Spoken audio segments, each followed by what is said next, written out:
Hello. അപ്പം നമുക്ക് ഇന്ന് ഒരു എന്താ പറയുക ലോലിപോപ്പ് ഉണ്ടാക്കില്ല. നമ്മൾ വീട്ടിൽ തന്നെ ഒരു ലോലിപോപ്പൊക്കെ ഉണ്ടാക്കുകയെന്ന് വെച്ചാൽ നമുക്ക് ഭയങ്കര സന്തോഷമുള്ള ഒരു കാര്യമല്ലേ. അപ്പോൾ നമുക്കൊരു ലോലിപോപ്പ് ഉണ്ടാക്കാം. നല്ല സാധാരണ ലോലിപോപ്പിൻ്റെ അതേ ടേസ്റ്റിൽ, പക്ഷേ അത്ര മൗൾഡ് ഇല്ലാത്തതുകൊണ്ട് അത്ര പെർഫെക്റ്റായിട്ട് ഷേപ്പ് കിട്ടിയിട്ടില്ല എന്നേ ഉള്ളൂ. അപ്പോൾ നമുക്ക് എങ്ങനെ തയ്യാറാക്കാൻ നോക്കാം. അതിന് വേണ്ടിയിട്ട് ഞാനിപ്പോൾ 1/4 കപ്പ് പഞ്ചസാര എടുത്തിട്ടുണ്ട്. വളരെ കുറച്ച് മാത്രമേ ഞാൻ ആക്കുന്നുള്ളൂ. അപ്പോൾ 1/4 കപ്പ് പഞ്ചസാരയിലേക്ക് 2 ടേബിൾ സ്പൂൺ വെള്ളം ഒഴിച്ചു കൊടുത്തിട്ടുണ്ട്. അപ്പോൾ പഞ്ചസാര ഇളക്കി കൊടുക്കണം, അല്ലാതെ അത് കാരമലൈസായി പോകും. അപ്പോൾ അങ്ങനെയായാൽ നമ്മളിതിൻ്റെ ടേസ്റ്റേ മാറിപ്പോവും. അപ്പോൾ പഞ്ചസാരയൊക്കെ നന്നായിട്ട് അലിയുന്നത് വരെ ഇളക്കി കൊടുക്കാം. എന്നിട്ട് അത് തിള വരുമ്പോൾ നമുക്കതിലേക്ക് ഒരു സംഭവം ചേർത്ത് കൊടുക്കാനുണ്ട്. അപ്പോൾ നന്നായിട്ട് തിളച്ചിട്ട് പഞ്ചസാരയൊക്കെ അലിഞ്ഞ് വരട്ടെ. അപ്പോൾ പഞ്ചസാരയൊക്കെ അലിഞ്ഞിട്ട് നന്നായിട്ട് തിള വന്നിട്ടുണ്ട്. ഇനി അതിലേക്ക് ഒരു ടേബിൾ സ്പൂണ് അല്ലെങ്കിൽ 1/4 ടേബിൾ സ്പൂണോളം നാരങ്ങ നീര് ചേർത്ത് കൊടുക്കുന്നുണ്ട്. ഒരു ചെറിയ നാരങ്ങയുടെ പകുതി ചേർത്ത് കൊടുത്താൽ മതി. എന്നിട്ട് നന്നായിട്ട് മിക്സ് ചെയ്യാം. എന്നിട്ട് ഒരു കുഴമ്പ് രൂപത്തിലാവുന്നത് വരെ നമ്മൾ മീഡിയം ഫ്ലെയിമിലിട്ടിട്ട് ഇത് തിളപ്പിച്ചെടുക്കണം.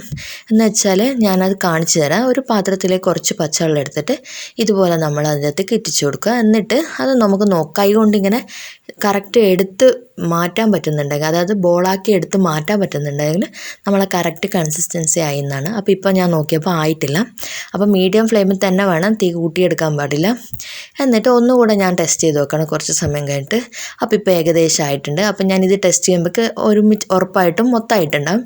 അപ്പോൾ നമുക്കിനി ഇത് ഫ്ലെയിം ഓഫ് ചെയ്യാം. ഇനി ഫ്ലെയിം ഓഫ് ചെയ്ത് കഴിഞ്ഞാൽ എല്ലാം ശടപടയെന്നായിരിക്കണം. കാരണം വെച്ചാൽ ഇത് പെട്ടെന്ന് നമുക്ക് ഉറച്ചു പോകും. അപ്പോൾ നാരങ്ങ നീര് ചേർത്തതുകൊണ്ട് കുറച്ചെങ്കിലും താമസം ഉറക്കാനുണ്ടാവും. അപ്പോൾ ഞാനിപ്പോൾ 2 പാത്രത്തിലാക്കിയിട്ട് ഒഴിച്ചു കൊടുക്കണം. ഒന്നിൽ ഒരു ബ്രൗൺ കളറും ഒന്നിൽ റെഡ് കളറാണ് എടുത്തിട്ടുള്ളത്. കാണുമ്പോൾ 2 റെഡ് പോലെയുണ്ട്. അപ്പോൾ നിങ്ങൾ കളറ് വേണ്ടാന്നുണ്ടെങ്കിൽ ഒട്ടും തന്നെ ചേർക്കണം എന്ന് നിർബന്ധമില്ല. അപ്പോൾ 2ലേക്കും ആക്കിയിട്ട് നന്നായിട്ട് പെട്ടെന്ന് തന്നെ മിക്സ് ചെയ്തെടുക്കാം. പെട്ടെന്ന് തന്നെ മിക്സ് ചെയ്യണം. അവിടെ വെച്ചിരുന്ന് കഴിഞ്ഞാൽ കട്ടയായപ്പോൾ നമുക്ക് പിന്നെ ഒന്നും ചെയ്യാൻ പറ്റില്ല. വീണ്ടും മെൽറ്റ് ചെയ്യാനൊന്നും പറ്റില്ല. അത് ഭയങ്കര ബുദ്ധിമുട്ടായിരിക്കും. അപ്പോൾ നന്നായിട്ട് മിക്സ് ചെയ്യാം. അപ്പോൾ ഞാനിപ്പോൾ ഇവിടെ മൗൾഡൊന്നും യൂസ് ചെയ്യുന്നില്ല. ഒരു ബട്ടർ പേപ്പറിലാണ് ആക്കുന്നത്. നിങ്ങൾക്ക് സ്റ്റീലിൻ്റെ പ്ലേറ്റ് ഉണ്ടെങ്കിൽ അതിൻ്റെ പുറത്തേക്ക് എണ്ണ തേച്ച് പിടിപ്പിച്ചിട്ട് നന്നായിട്ട്, എന്നിട്ട് ഇതുപോലെ ഡ്രോപ്പ് ചെയ്ത് കൊടുത്താൽ മതി. അപ്പോൾ ഞാനിതുപോലെ ബട്ടർ പേപ്പറിലാണ് ചെയ്യുന്നത്. അപ്പോൾ ഇതുപോലെ ഓരോരോ റൗണ്ട് ഷേപ്പ്, ഏകദേശം ഒരു റൗണ്ട് ഷേപ്പിൽ നമ്മൾ ഒഴിച്ചു കൊടുക്കുകയാണ്. എൻ്റെ അടുത്ത് ഒരു മൗൾഡ് ഉണ്ട്, പക്ഷേ ചെറിയ ഒരു മിഠായിയുടെ മൗൾഡാണ്. ലോലിപോപ്പ് ഉണ്ടാക്കേണ്ടതല്ല.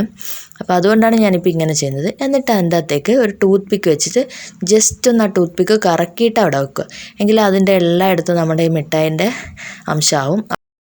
അപ്പോൾ ഞാനിപ്പോൾ എല്ലാത്തിലും ടൂത്ത് പിക്ക് വെച്ച് പിടിപ്പിച്ചിട്ടുണ്ട്. ഇനി നമുക്കിത് ഒരു മണിക്കൂർ അങ്ങ് റെസ്റ്റ് ചെയ്യാൻ വെക്കണം. ഫ്രിഡ്ജിൽ വെക്കുന്നതാണെങ്കിൽ 1/2 മണിക്കൂർ മതി. അപ്പോൾ ഇപ്പം ഞാൻ 1 മണിക്കൂർ കഴിഞ്ഞിട്ട്, ഫ്രിഡ്ജിലൊന്നും വെക്കാതെ 1 മണിക്കൂർ കഴിഞ്ഞിട്ട് എടുത്തിട്ടുണ്ട്. അപ്പോൾ നല്ല ഹാർഡായിട്ടുള്ള നമ്മളെ സെയിം ലോലിപോപ്പിൻ്റെ അതേ ടേസ്റ്റിലുള്ള കിട്ടിയിട്ടുണ്ട്. പിന്നെ ഞാൻ ഈ റെഡ് കളർ ചേർത്തില്ല. റെഡ് കളർ എന്ന് വെച്ചാൽ സ്ട്രോബെറി എസൻസിൻ്റെ ഒരു ടൈപ്പാണ്. അപ്പോൾ ആ ഒരു റെഡല്ല, ഒരു റോസ് കളറ്. അപ്പോൾ അതിൻ്റെ ഫ്ലേവറും കൂടെ കിട്ടിയിട്ടുണ്ട്. അപ്പോൾ നല്ല സൂപ്പറായിട്ടുള്ള ലോലിപോപ്പാണ് കിട്ടിയിരിക്കുന്നത്. നിങ്ങൾക്ക് ഇത് ഉണ്ടാക്കി കഴിഞ്ഞാൽ നിങ്ങൾക്ക് ഇതിൻ്റെ ടേസ്റ്റ് മനസ്സിലാവും. പഞ്ചസാര വേറെ ഒരു കെമിക്കൽസും ഞാൻ ഗ്ലൂക്കോസ് സിറപ്പോ ഒന്നും ചേർത്തിട്ടില്ല. എന്നിട്ട് നല്ല ഹാർഡായിട്ടുള്ള തന്നെ കിട്ടിയിട്ടുണ്ട്. അപ്പോൾ എല്ലാവരും ഇത് ഉണ്ടാക്കി നോക്കണം. ഉണ്ടാക്കി നോക്കിയിട്ട് എൻ്റെ ഫീഡ്ബാക്ക് അറിയിക്കണം. അപ്പോൾ എൻ്റെ വീഡിയോ ഇഷ്ടപ്പെട്ടിട്ടുണ്ടെങ്കിൽ ലൈക്ക് ചെയ്യണം, അതുപോലെ ഷെയർ ചെയ്യണം, കൂടെ സബ്സ്ക്രൈബ് ചെയ്യാൻ മറക്കരുത് കേട്ടോ. അപ്പോൾ മറ്റൊരു കിടിലൻ വീഡിയോ ആയിട്ട് വരുന്നത് എല്ലാവർക്കും ടാറ്റാ ബൈ ബൈ.